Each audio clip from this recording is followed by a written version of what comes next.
Continuing this week's Chalkboard series about the deep state, find clips from earlier episodes here, and here. Glenn kicked off today's episode by addressing the belief that, if there really is a deep state here in America, there is nothing anyone can do to stop it. I mean, if the president and Congress can't do anything to stand up to the deep state, how can the average citizen hope to be able to stop it? Said Glenn. Well, this is actually true in countries like Turkey that have a monolithic deep state, but that's not the kind of state we have here. We have a bureaucratic deep state. So the good news is, we do have the power to change all this, but it's going to be hard. So, what can you do about the deep state? In this short clip from the full episode, Glenn took to the chalkboard to explain the three main things to push for in order to stop the overgrown bureaucratic machine we call deep state. Limit secrecy and encourage transparency. Refocus the media. Scale back the bureaucracy. Limit secrecy. Foreseeing the growing threat of an out-of-control bureaucracy, President John F. Kennedy gave a speech to the American Newspaper Publishing Association in 1961.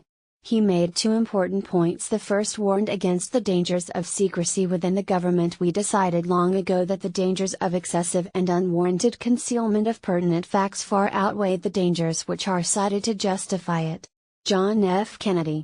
1961. The second was a call to refocus the media. Without debate, without criticism, no administration and no country can succeed and no republic can survive, and that is why our press was protected by the First Amendment, the only business in America specifically protected by the Constitution, not primarily to amuse and entertain, not to emphasize the trivial and the sentimental, not simply to give the public what it wants, but to inform, to arouse, to reflect, to state our dangers and our opportunities, to indicate our crises and our choices, to lead, mold, educate and sometimes to anger public opinion. John F. Kennedy. 1961. Can you imagine a president saying that today? Asked Glenn. He was actually challenging the media to call him out on his mistakes.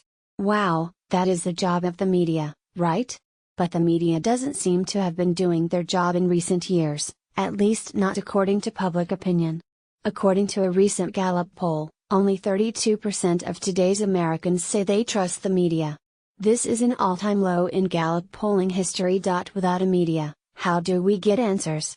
Who do we trust? Glenn asked. We must demand more from the media. Watch the video clip above to learn more. To see the full episode, visit his channel on The Blaze or watch Glenn live weekdays 5 to 6 p.m. ET or anytime on demand at The Blaze TV.